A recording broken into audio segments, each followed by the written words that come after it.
जय हिंद मेरे प्यारे दोस्तों। आज है 5 फरवरी 2025 और आज के जितने भी महत्वपूर्ण करंट अफेयर्स होंगी और स्टैटिक जीके होंगी वो सभी हम इस वीडियो में डिस्कस करेंगे। तो आइए शुरू करते हैं आज का हमारा महत्वपूर्ण करंट अफेयर्स का सेशन मेरे प्यारे दोस्तों।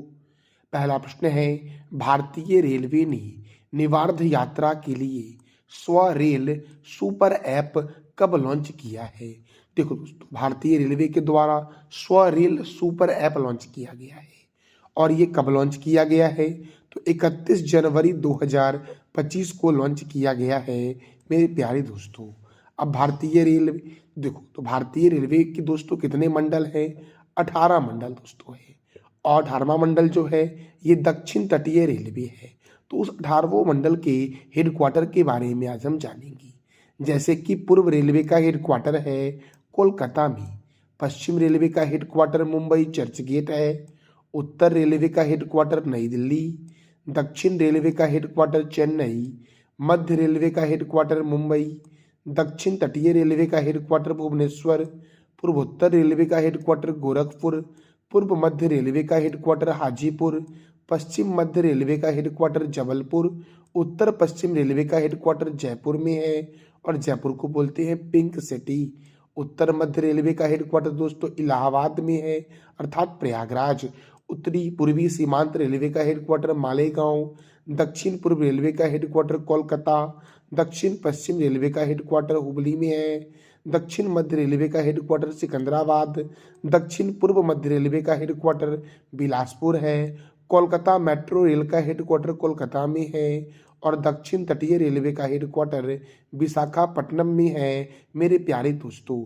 और भारतीय रेल के द्वारा सेवा रेल सुपर ऐप लॉन्च किया गया है। सेवा रेल सुपर ऐप लॉन्च किया गया कब? भारतीय रेलवे के द्वारा तो 31 जनवरी 2025 को लॉन्च किया गया है यात्रा को आसान बनाने के लिए दोस्तों। तो मेरे प्यारे दोस्तों, हमारा अगला प्रश्न है, 76वां गणतंत्र दिवस समारोह के मुख्य अतिथि कौन थी? 76वां गणतंत्र दिवस 2025 समारोह की मुख्य अतिथि कौन थे? तो मेरे प्यारे दोस्तों देखो, इंडोनेशिया के राष्ट्रपति थे प्रोबोवो सुबियांतो।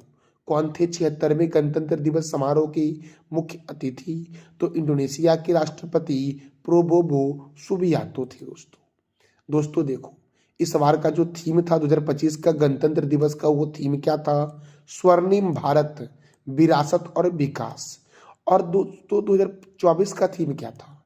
2025 का थीम था गणतंत्र दिवस का स्वर्णिम भारत, विरासत और विकास।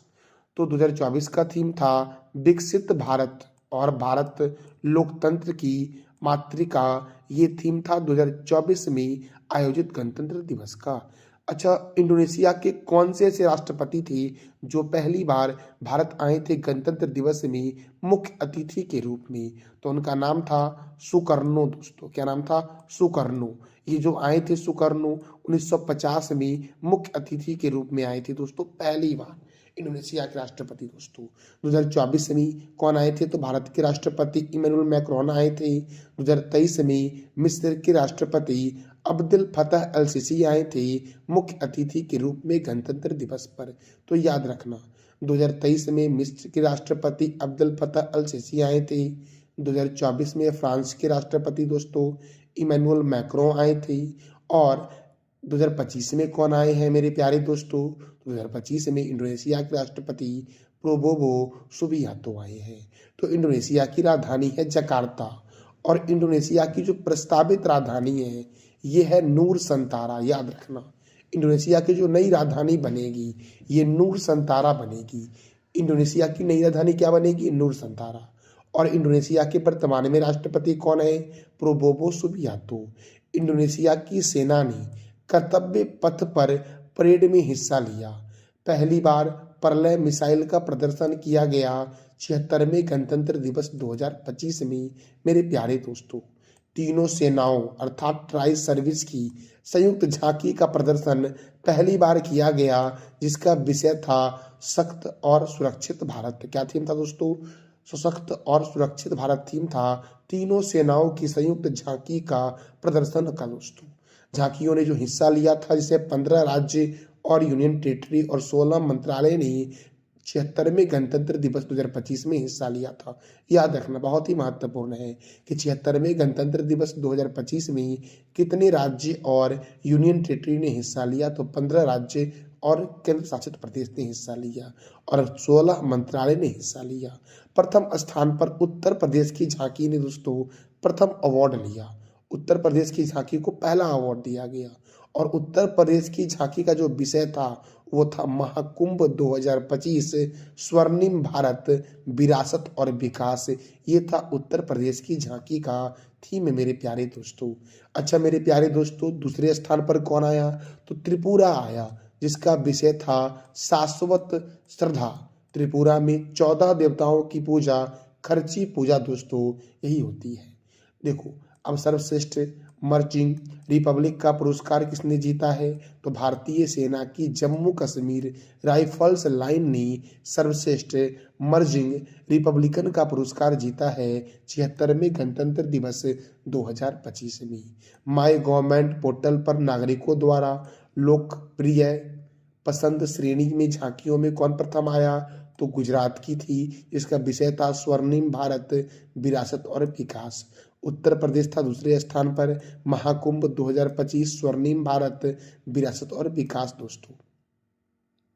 मेरे प्यारे दोस्तों अब देखो उत्तराखंड दोस्तों तीसरे स्थान पर था और उत्तराखंड का थीम क्या था, तो सांस्कृतिक विरासत और साहित्यिक खेल। ये था उत्तराखंड का विषय दोस्तों इस बार के गणतंत्र दिवस की झांकी का। अगला प्रश्न है, केंद्रीय बजट 2025 से 26 में रक्षा मंत्रालय को कितनी रकम आवंटित की गई है, तो रक्षा मंत्रालय को 6.81 लाख करोड़ रुपए आवंटित की गई है 2025 से 26 की केंद्रीय बजट में। मेरे प्यारे दोस्तों केंद्रीय बजट 2025 से 26 का मुख्य विषय था सबका विकास और वित्त मंत्रालय को 19.39 लाख करोड़ रुपए आवंटित किए गए।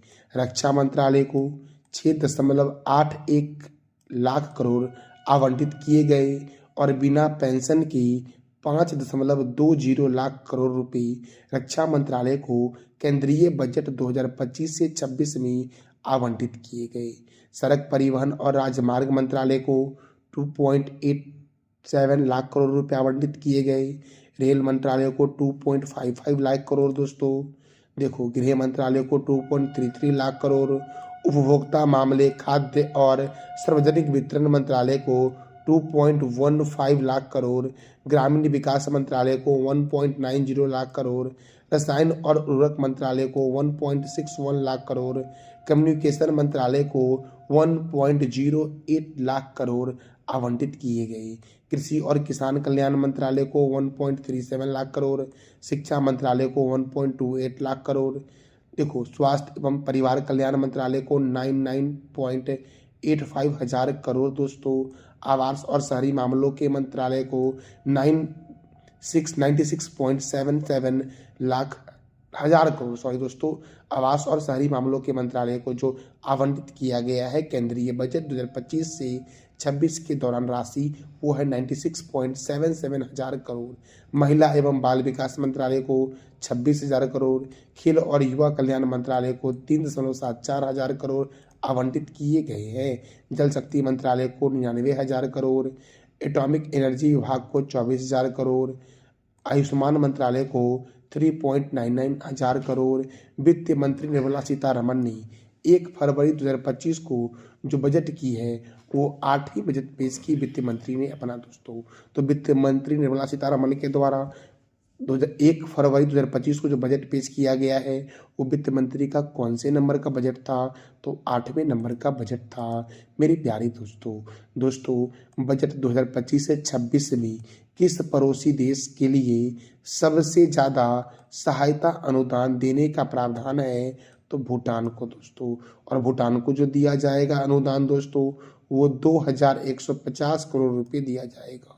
अब किस देश को कितनी रकम सहायता अनुदान मिलेगी, तो भूटान को सर्वाधिक मिलेगा 2150 करोड़ रुपए, जिसमें 375 करोड़ रुपए लोन के ऊपर भी है दोस्तों। अफगानिस्तान को 100 करोड़ रुपए, बांग्लादेश को 120 करोड़ रुपए आवंटित होंगे, नेपाल को 700 करोड़ रुपए, श्रीलंका को 300 करोड़, मालदीव को 600 करोड़, म्यांमार को 350 करोड़, मंगोलिया को 5 करोड़, अफ्रीकी देश को 225 करोड़ रुपए दिए जाएंगे अनुदान दोस्तों।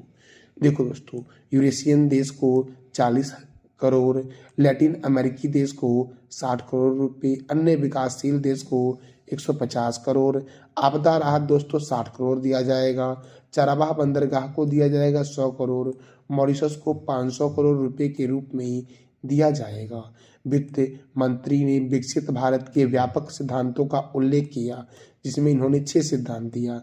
गरीबों से मुक्ति, 100% अच्छे स्तर की स्कूली शिक्षा, बेहतरीन सस्ती और सुलभ स्वास्थ्य सेवाओं तक पहुंच, 100% कुशल कामगार के साथ सार्थक रोजगार, और 5वां था आर्थिक गतिविधियों में स्तर 100% महिला और हमारे देश को food basket of the world बनाने वाले किसान दोस्तों। तो ये वित्त मंत्रालय के द्वारा दोस्तों जो सिद्धांत दिया गया वो 6 दिया गया। पहला, गरीबी से मुक्त, दूसरा 100% अच्छे स्तर की स्कूली शिक्षा, तीसरा बेहतरीन सस्ती और दुर्लभ स्वास्थ्य सेवाओं तक पहुंच, चौथा 100% कुशल कामगार के साथ सार्थक रोजगार, 5वां दोस्तों आर्थिक गतिविधियों में 100% महिलाएं और हमारे देशों को food basket of the world बनाने वाले किसान दोस्तों। ये 6 महत्वपूर्ण लाइन उन्होंने बोला। और विकसित भारत की यात्रा के इंजन के रूप में पहला इंजन इन्होंने कृषि को माना, दूसरा इंजन एमएसएमई को माना, तीसरा इंजन इन्होंने निवेश को माना वित्त मंत्री ने, चौथा इंजन माना निर्यात को, और नया टैक्स जो नियम लगाया वो 4 लाख की आय पर 0% टैक्स लगेगा, 4 से 8 लाख तक की आय पर 5%, 8 से 12 लाख तक की आय पर 10% टैक्स लगेगा, 12 से 16 लाख की आय पर 15% टैक्स लगेगा दोस्तों, 16 से 20 लाख की आय पर 20%, 20 से 24 लाख से अधिक आय पर 25%, 24 से ज़्यादा पर 30% का टैक्स लगेगा। जो पुराना टैक्स नियम था वो था 3 लाख तक की आय पर 0%, 3 लाख से 7 लाख तक का था 5% मेरे प्यारे दोस्तों, 7 से 10 लाख तक का था 15%, 10 लाख से 15 लाख तक का था 20%, 15 लाख से ज़्यादा पर 30% का था मेरे प्यारे दोस्तों। धरती आभा जनजाति ग्राम उत्कर्ष अभियान का बजट 500 करोड़ से 4 गुना बढ़ाकर 2000 करोड़ कर दिया गया। और दोस्तों इसमें देखो 63,843 गाँवों में स्वास्थ्य सुविधाएं, शिक्षा, आंगनबाड़ी सुविधाओं का इजाफा होगा। एकलव्य बोर्डिंग स्कूलों के लिए 7,000 करोड़ से ज़्यादा बजट दिया गया। जनजाति विकास मिशन के लिए 380 करोड़ रुपए दिए जाएंगे। प्रधानमंत्री आदि आदर्श ग्राम योजना में 335 करोड़ से ज़्यादा का बजट होगा। देश को खिलौना हब बनाया जाएगा। सरकार ने 36 जीवन रक्षक दवाएं पूरी तरह से फ्री कर दी मेरे प्यारे दोस्तों इस बजट के द्वारा। कैंसर बीमारी से जूझ रहे लोगों और परिवारों को राहत देने के लिए अगले 3 सालों में सभी जिले अस्पतालों में 200 डे केयर कैंसर सेंटर बनाई जाएगी।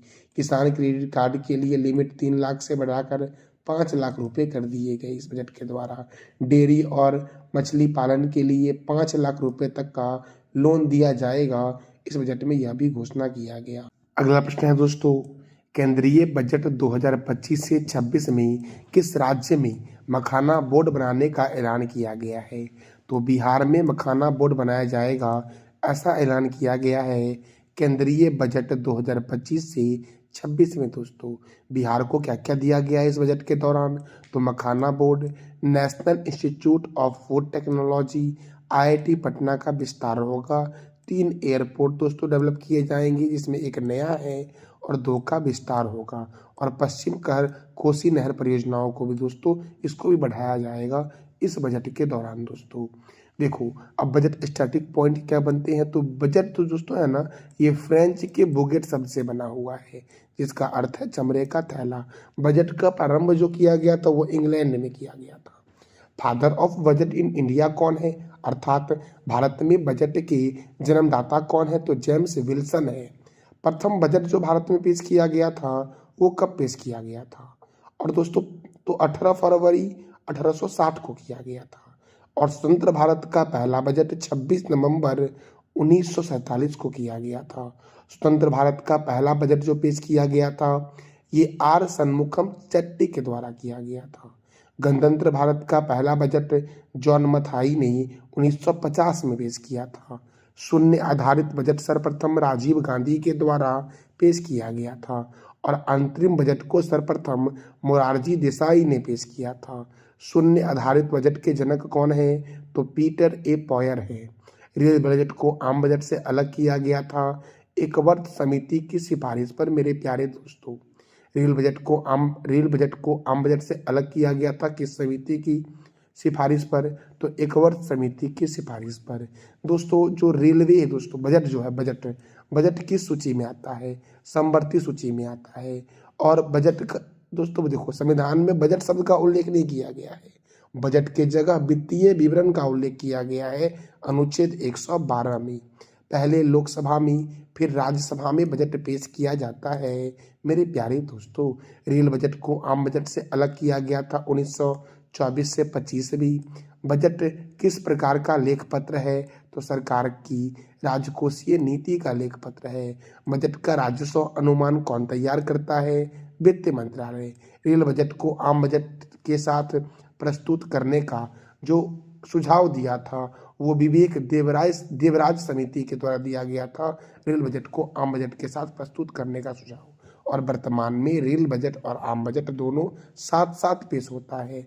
निष्पादन बजट की अवधारणा अमेरिका से ली गई थी।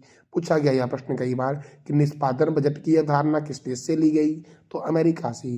केंद्र सरकार के बजट घाटों का घटता क्रम क्या है, तो राजकोषीय घाटा, आगम घाटा और प्रारंभिक घाटा।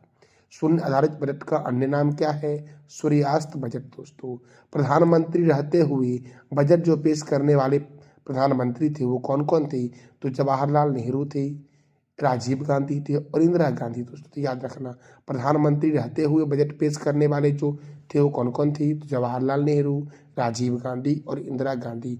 ये तीनों प्रधानमंत्री थे और बजट पेश किए थे। ये याद रखना मेरे प्यारे दोस्तों। तो आप एक प्रश्न का जवाब दे दो कमेंट बॉक्स में कि father of budget in India के नाम से किस व्यक्ति को जानते हैं, इसका जवाब दे दो आप कमेंट बॉक्स में। अगला प्रश्न है, गणतंत्र दिवस 2025 परेड में किसकी झांकी को केंद्रीय मंत्रालय विभाग की श्रेणी में प्रथम पुरस्कार मिला है। राज्य में उत्तर प्रदेश को दिया गया है और मंत्रालय में दिया गया है जनजातीय मामलों के मंत्रालय को। मेरे प्यारे दोस्तों देखो दोस्तों, जनजातीय मंत्रालय भगवान बिरसा मुंडा की 150वीं जयंती वर्ष के उपलक्ष्य में जनजातीय गौरव वर्ष पर आधारित अपनी प्रेरणादायक और सांस्कृतिक रूप में समृद्ध झांकी को पेश किया था और यही मंत्रालय में दोस्तों दिया गया प्रथम अवार्ड जनजातीय मंत्रालय को। अगला प्रश्न है, संयुक्त राष्ट्र ने किस वर्ष को अंतर्राष्ट्रीय शांति और विश्वास वर्ष घोषित किया है, तो 2025 को। दोस्तों 2025 को संयुक्त राष्ट्र के द्वारा अंतर्राष्ट्रीय शांति और विश्वास का वर्ष घोषित किया गया है। देखो दोस्तों, सहयोग और अंतर्राष्ट्रीय वर्ष घोषित किया गया 2025 को। क्वांटम विज्ञान और प्रौद्योगिकी का अंतर्राष्ट्रीय वर्ष 2025 को घोषित किया गया। प्रकाश की क्वांटम का नाम है फोटोन और बिजली की क्वांटम का नाम है इलेक्ट्रॉन। याद रखना, शांति और विश्वास का अंतर्राष्ट्रीय वर्ष 2025 को घोषित किया गया। ग्लेशियर संरक्षण का अंतर्राष्ट्रीय वर्ष 2025 को ही घोषित किया गया है। अगला प्रश्न है, महिला अंडर 19 T20 विश्व कप का खिताब किस देश ने जीता है, तो भारत ने जीता और वो विजेता कौन था, तो दक्षिण अफ्रीका। दोस्तों देखो, भारत ने दक्षिण अफ्रीका को 9 विकेट से हराया और इसका आयोजन हुआ था मलेशिया में। मलेशिया की राजधानी क्या है, तो ये आप बताओ कमेंट बॉक्स में। अगला प्रश्न है, हाल ही में अमेरिकी राष्ट्रपति डोनाल्ड ट्रंप ने 1 फरवरी 2025 को किन देशों पर भारी टैरिफ लगाया है? तो मैक्सिको, कनाडा और चीन पर अमेरिका के राष्ट्रपति डोनाल्ड ट्रंप ने 1 फरवरी 2025 को भारी टैरिफ लगाया है। देखो दोस्तों, चीन के सभी आयातों पर 10% और मैक्सिको तथा कनाडा के से आयातों पर 25% का शुल्क लगाया है। कनाडा से ऊर्जा आयात, जिसमें तेल, प्राकृतिक गैस और बिजली शामिल है, पर 10% का शुल्क लगाया है अमेरिका ने। दोस्तों अगला प्रश्न है, हाल ही में किस देश ने माउंट तारानाकी को विधिक व्यक्ति का अधिकार दिया, अर्थात इंसान का अधिकार दिया है? माउंट तारानाकी को किस देश ने? तो न्यूजीलैंड की पर्वत माउंट तारानाकी को विधिक व्यक्ति का अधिकार दिया गया है। अब न्यूजीलैंड की राजधानी क्या है? वेलिंगटन। न्यूजीलैंड के प्राइम मिनिस्टर कौन है? Christopher Luxon. और करेंसी क्या है? तो न्यूजीलैंड डॉलर है दोस्तों। अगला प्रश्न है, विश्व कैंसर दिवस कब मनाया जाता है? तो 4 फरवरी को। और इस बार के कैंसर दिवस का थीम था यूनाइटेड बाय यूनिक। यही थीम था इस बार के विश्व कैंसर दिवस का दोस्तों। भारतीय तटरक्षक दिवस 1 फरवरी को मनाया जाता है, क्योंकि इसकी स्थापना 1 फरवरी 1977 को हुई थी। विश्व आर्द्रभूमि दिवस 2 फरवरी को मनाया जाता है और विश्व आर्द्रभूमि दिवस 2025 का थीम था हमारे साझा भविष्य के लिए आर्द्रभूमियों की रक्षा। यही थीम था विश्व आर्द्रभूमि दिवस 2025 का। ये था हमारा आज का महत्वपूर्ण current affairs with static GK. मैंने कल पूछा था कि उधवा झील किस राज्य में है? झारखंड में। 10वां साइंस फिक्शन फिल्म महोत्सव कहाँ शुरू हुआ? गोवा में। और हरिद्वार जो है ये गंगा नदी के किनारे है। आज का आपका 3 प्रश्न जिसका जवाब देना है आपको कमेंट बॉक्स में कि विंध्याचल और सतपुरा पर्वत के बीच कौन सी नदी बहती है? नर्मदा नदी किस दिशा की ओर बहती है? और पश्चिम बंगाल का अशोक किस नदी को कहते हैं? तो इस तीनों प्रश्नों का जवाब देना है आपको कमेंट बॉक्स में दोस्तों। Thank you so much.